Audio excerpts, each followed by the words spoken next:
Hello students, आज हम जो टॉपिक स्टडी करेंगे वो है sexual reproduction in the case of bacteria. जो लास्ट हमारा वीडियो लेक्चर था उसमें स्टडी किया था सेक्सुअल रिप्रोडक्शन, जिसमें हमने क्लियर किया था फिशन। आज हमारा जो टॉपिक है वो है sexual reproduction in the case of bacteria. In bacteria there is no true sexual reproduction, there is no reproduction, sexual reproduction in the case of bacteria. Why? What is the reason? Because there is no meiosis. Meiosis नहीं होता.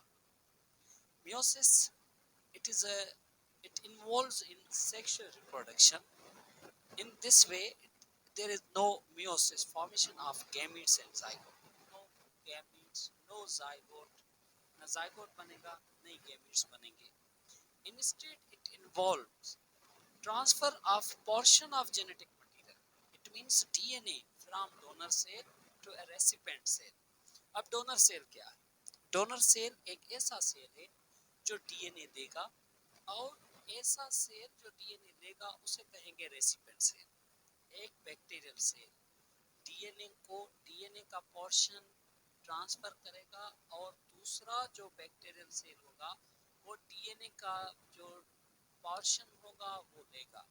जो देगा वो donor, जो लेगा वो recipient. Conjugation in bacteria. Conjugation, it is a process in which genetic material जो होता है usually in the form of plasmid की फॉर्म में is transferred from one bacterial cell to another direct through physical contact. अब इस conjugation में this is one cell, this is donor cell. जो plasmid है वो देगा, ये डोनर सेल है। ये जो प्लाज्मिड होता है extra circular molecule of DNA, extra circular molecule of DNA. DNA के पास एक एक्सिस में, बैक्टीरिया के पास एक एक्सिस में डीएनए होता है, बैक्टीरिया के पास एक एक्सिस में डीएनए होता है जिसे हम कहते हैं plasmid, extra circular molecule of DNA.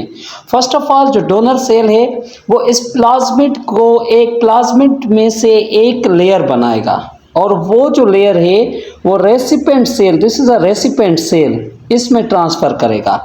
अब एक सेल अपना जो प्लाज्मिड है one layer, one thread, one strand, वो ट्रांसफर करेगा दूसरे बैक्टीरियल सेल के अंदर। वो दूसरा जो सेल होगा वो इससे बेस पेयरिंग रूल से डबल स्ट्रैंडेड डीएनए बनाएगा। इसी तरह से कॉन्जुगेशन कहते हैं जब ट्रांसफर हो genetic material from one bacterium to another bacterium through a conjugating tube. This is a tube like structure in between two cells. ये ट्यूब लाइक स्ट्रक्चर है जो सेलों के बीच में है, इसे हम कहेंगे कॉन्जुगेटिंग ट्यूब। और इसके जरिए अगर ट्रांसफर हो तो इसे क्या कहेंगे? हम कॉन्जुगेशन कहेंगे। Transduction in bacteria. ट्रांसडक्शन क्या है?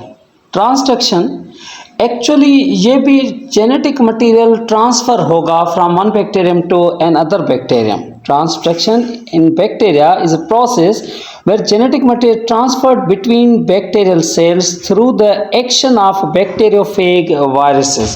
अब ये जो bacteriophage viruses हैं उनके जरिए ट्रांसफर हो तो इसे हम क्या कहेंगे? ट्रांसडक्शन। ट्रांसडक्शन में एक बैक्टीरियल सेल से जो जेनेटिक मटेरियल है दूसरे बैक्टीरियल सेल के जेनेटिक मटेरियल में ट्रांसफर होगा।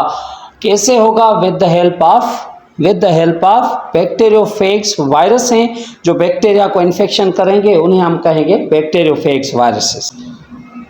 ये डायग्राम है, इसमें ये है phage infected donor cell. This is a donor cell जो देगा जो जेनेटिक मटेरियल। ये ऐसा बैक्टीरियल सेल है जो जेनेटिक मटेरियल देगा। सही है, किसको देगा? रेसिपिएंट सेल को देगा with the help of bacteriophage. This is a bacteriophage, इस फेग के जरिए देगा तो इसे हम कहेंगे ट्रांसडक्शन। ट्रांसडक्शन में एक cell, this is a one cell, एक सेल दूसरे सेल को क्या दे रहा है? Genetic material. बट सोर्स क्या है? This is a third party, और ये जो थर्ड पार्टी है actually this is a bacteriophage. इसके जरिए ट्रांसफर हो तो इसे हम कहेंगे transduction. Transformation in bacteria. Transformation, transfer of genetic material from one bacterium to another bacterium एक बैक्टीरिया से दूसरे बैक्टीरिया में जाएगा genetic material through a environmental cause, environment सबब बनेगा और ट्रांसफ़र हो तो इसे कहेंगे हम ट्रांसफॉर्मेशन। ट्रांसफॉर्मेशन में एक जो सेल है, एक जो बैक्टीरियल सेल है वो अपना जेनेटिक मटेरियल दूसरे बैक्टीरियल सेल में ट्रांसफ़र करेगा through the environmental cause, environment cause के ज़रिए ट्रांसफ़र हो तो इसे हम क्या कहेंगे ट्रांसफॉर्मेशन।